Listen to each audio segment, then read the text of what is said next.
میں یونیورسٹی میں بھی پردہ کرتی تھی۔ میرے کزن کے ساتھ رشتے کی بات چلی جو بہت پڑھا لکھا اور بہت امیر کبیر تھا۔ اس نے کہا کہ میں لڑکی دیکھے بغیر رشتہ نہیں کروں گا، اور پھر ایک دن اس نے ہاں کر دی اور ہمارا رشتہ پکا ہو گیا۔ ایک روز یہ جان کر میرے ہوش اڑ گئے کہ یہ کہانی میں اپنی زندگی کے بارے میں لکھنے جا رہی ہوں۔ ہمارے گھر کا ماحول بے حد پرسکون اور پاکیزہ تھا۔ جب میں نے ہوش سنبھالا تو پردے کی پابندی کرنے لگی، جبکہ میری بہنیں پردہ نہیں کرتی تھیں۔ مجھے کسی نے مجبور نہیں کیا کہ میں ضرور پردہ کروں، بس آج خود دل میں یہ خیال جاگزیں ہو گیا کہ پردہ کرنا چاہیے۔ میں یونیورسٹی میں بھی پردہ ہی کرتی تھی۔ گھر والوں کو کیا اعتراض ہو سکتا تھا؟ میرے ابو میرے اس طرز عمل پر بہت خوش ہوئے۔ بے شک میں بہت خوبصورت تھی، لیکن مجھے اپنی اچھی صورت کی نمائش کا کوئی شوق نہیں تھا۔ اسی لیے میں گھر سے باہر قدم نکالتے وقت خود کو مستور کر لیتی تھی تاکہ میرے رخ پر کسی کی بھی میلی نظر نہ پڑے۔ کہتے ہیں کہ سب لوگ اپنے اپنے خاص رجحان کے ساتھ پیدا ہوتے ہیں۔ میرا بھی پاس کچھ اس طرح کا رجحان تھا کہ عورتوں کو گھر سے باہر نکلتے وقت مناسب لباس میں ہونا چاہیے۔ خاص طور پر لڑکیوں کو بہت بن ٹھن کر نہیں نکلنا چاہیے۔ یہ میرے اپنے خیالات تھے، لیکن اس باعث خاندان بھر میں مجھے تنقید کا نشانہ بنایا جاتا۔ کوئی بڑی بھی کہتا، میری کزنیں مجھے دقیانوسی کہہ کر چھیڑتی، لیکن میں اپنے حال میں مست رہنے والی لڑکی تھی۔ ان کی باتوں سے مجھے کوئی فرق نہیں پڑتا تھا۔ میرے ماموں کا بیٹا طلحہ دوسرے شہر میں پڑھتا تھا اور ماموں کی فیملی لاہور میں سکونت پذیر تھی۔ میرا کبھی کبھی ان کے شہر کسی تقریب میں جانا ہوتا تھا۔ طلحہ کو تو میں نے بچپن میں ہی دیکھا تھا، اور بچپن میں جو شکل ہوتی ہے بڑے ہونے کے بعد کافی تبدیل ہو جاتی ہے۔ طلحہ کا کہنا تھا کہ مجھے تو شفا کی شکل بھی یاد نہیں ہے۔ اب جب وہ آتا میں اس کے سامنے بھی نہ جاتی، بلکہ میں کسی بھی کزن اور رشتہ دار لڑکے کا سامنا کبھی نہیں کرتی۔ اپنے بھائی، ماموں، چچا کے سوا سب سے پردہ کرتی تھی۔ یہ بات کافی رشتہ داروں کو ناگوار گزری تھی۔ کچھ حاسد قسم کے رشتہ دار عورتوں نے یہ بات پھیلانی شروع کر دی کہ شفا پہلے جیسی خوبصورت نہیں رہی، تبھی اپنا چہرہ چھپاتی ہے اور قریبی رشتہ دار لڑکوں یعنی اپنے کزنز تک کے سامنے نہیں جاتی۔ جب کوئی مجھے ایسی باتیں آ کر بتاتا تو میں ہنس پڑتی۔ بھلا چاند پر تھوکنے سے اس کا کیا بگڑتا ہے؟ حقیقت چھپ نہیں سکتی بناوٹ کے اصولوں سے، اور خوشبو آ نہیں سکتی کبھی کاغذ کے پھولوں سے۔ خاندان کی کچھ بڑی بوڑھیاں البتہ ایسی تھی جو کہتی تھی کہ وہ بہت خوش قسمت ہوگا جو اسے بیاہ کر لے جائے گا۔ ہر خاندان میں ایسی باتیں ہوتی رہتی ہیں۔ اصل معاملے نے تب سر اٹھایا جب میرے رشتے کی بات چلی۔ غیر خاندان سے بہت رشتے آئے۔ میری پھپھو خواہشمند تھی کہ ان کے بیٹے سے میرا رشتہ ہو، اور چچا چچی بھی آرزومند تھے، لیکن میری امی کی چچی سے بالکل بھی نہ بنتی تھی، نہ ان کو ان کا بیٹا پسند تھا۔ میری اماں نے میرے لیے اپنے بھائی کے بیٹے طلحہ کو پسند کیا۔ وہ سمجھتی تھی کہ طلحہ شہر کی بہترین یونیورسٹی میں اعلیٰ تعلیم حاصل کر رہا ہے، یقیناً اس کا مستقبل بھی تابناک ہے۔ دوسرا، وہ میری امی کا اپنا سگا بھتیجا تھا، جبکہ ماموں اور ممانی بھی میرے گن اور حسن پر فریفتہ تھے۔ وہ اپنے بیٹے کے لیے مجھ جیسی لڑکی کو ہی بہو بنانا چاہتے تھے۔ کہتے تھے کہ جب گھر میں روشنی موجود ہو تو باہر جا کر روشنی تلاش کرنے کی کیا ضرورت ہے۔ ماموں اور ممانی کو میرے پردہ نشین ہونے سے الجھن ضرور تھی، کیونکہ جب بھی طلحہ ان کے ہمراہ ہمارے گھر آتا میں اس کے سامنے نہ جاتی، اور وہ آتا ہی مجھے دیکھنے کے لیے تھا۔ اس نے اپنے والدین سے کہہ دیا تھا کہ اس کے ساتھ ایک سے ایک حسین لڑکیاں پڑتی ہیں، لہٰذا جب تک میں اسے اپنی صورت نہ دکھاؤں گی وہ میرے ساتھ شادی کے لیے ہاں نہیں کرے گا۔ امی نے مجھے بہت سمجھایا۔ مومانی نے بنتی کی کہ ایک بار اسے اپنا چہرہ دکھا دو، وہ بہت ضدی ہے۔ یوں وہ شادی کے لیے نہیں مانے گا، مگر میں ٹس سے مس نہ ہوئی۔ کہہ دیا، کیا ماموں اور ممانی کا مجھے دیکھ لینا کافی نہیں ہے؟ طلحہ کو اپنے ماں باپ پر اعتبار کرنا چاہیے، اسے میری ایک جھلک دیکھ کر کیا کرنا ہے؟ طلحہ نے بہت کوشش کی کہ میں اس کے سامنے آؤں اور وہ مجھ سے بات کرے۔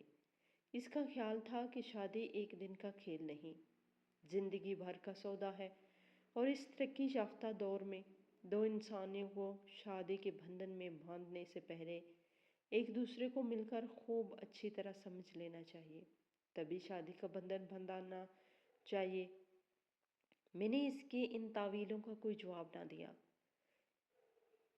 اس نے ماں سے کہا، اچھا پھر شفا کی کوئی نئی تصویر ہی دکھا دے۔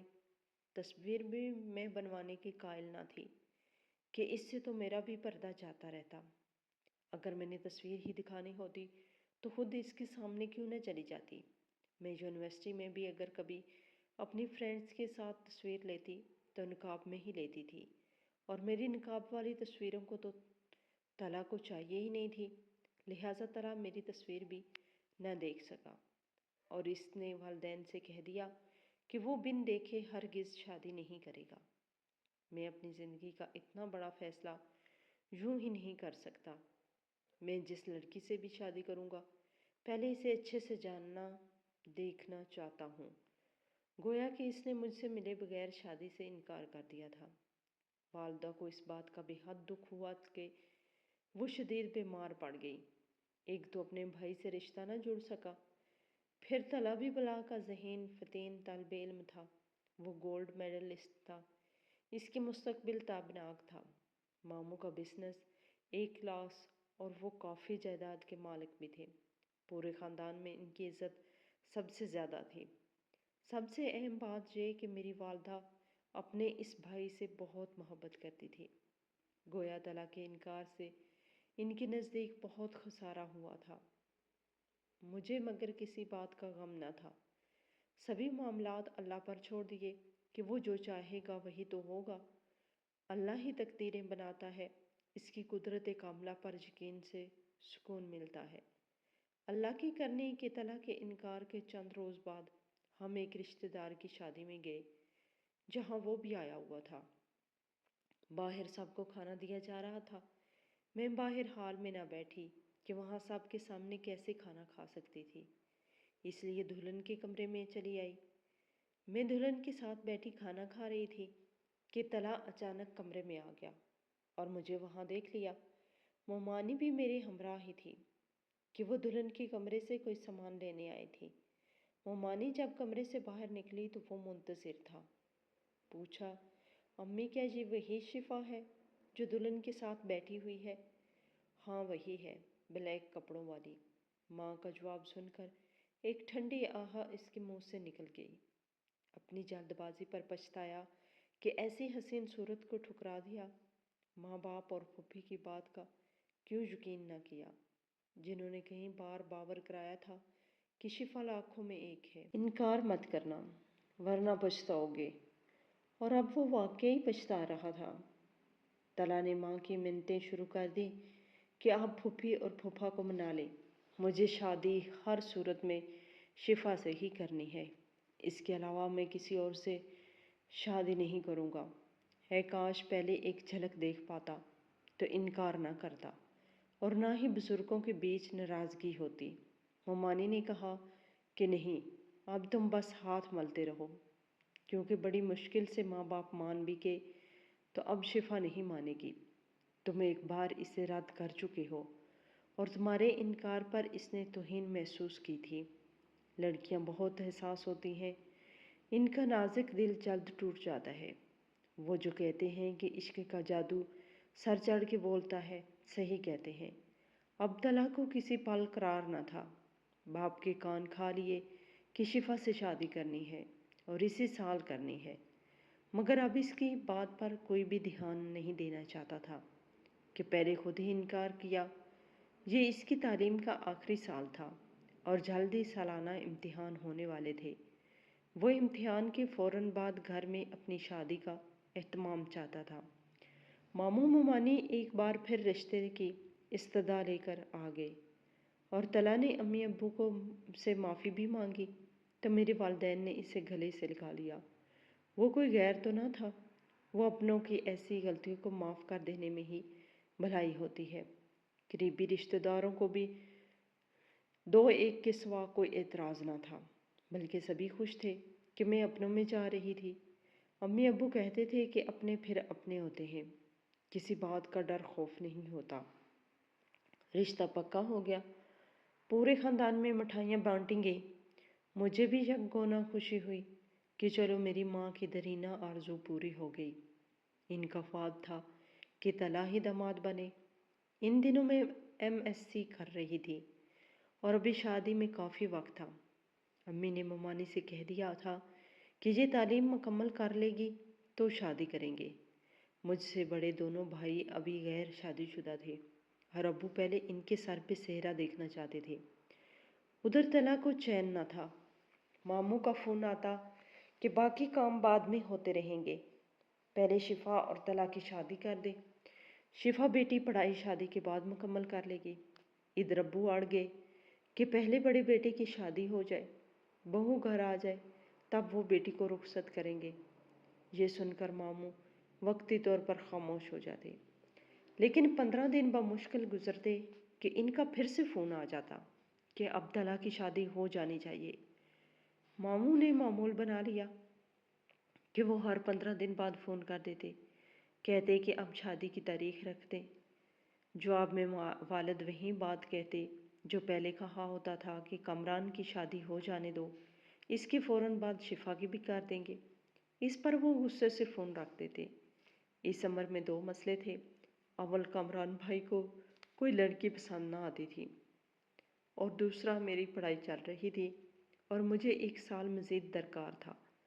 طلحہ کا باپ ان مجبوریوں کو اہم نہ گردانتے، تبھی ان کا رویہ کھردرا ہو جاتا تھا، اور ان کے اسی رویے نے ہم سب کو مشکل میں ڈال دیا تھا۔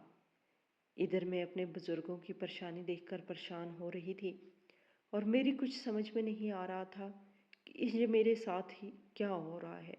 ماموں کو پتہ نہیں کیوں اتنی جلدی پڑی تھی، حالانکہ ابھی میری عمر زیادہ نہ تھی، بمشکل 22 سال کی تھی۔ اسی اثناء میں طلحہ کے چھوٹے بھائی کا رشتہ ہو گیا۔ ہم بھی شادی میں گئے۔ شادی میں میرا پردہ برقرار رکھنا محال ہوا۔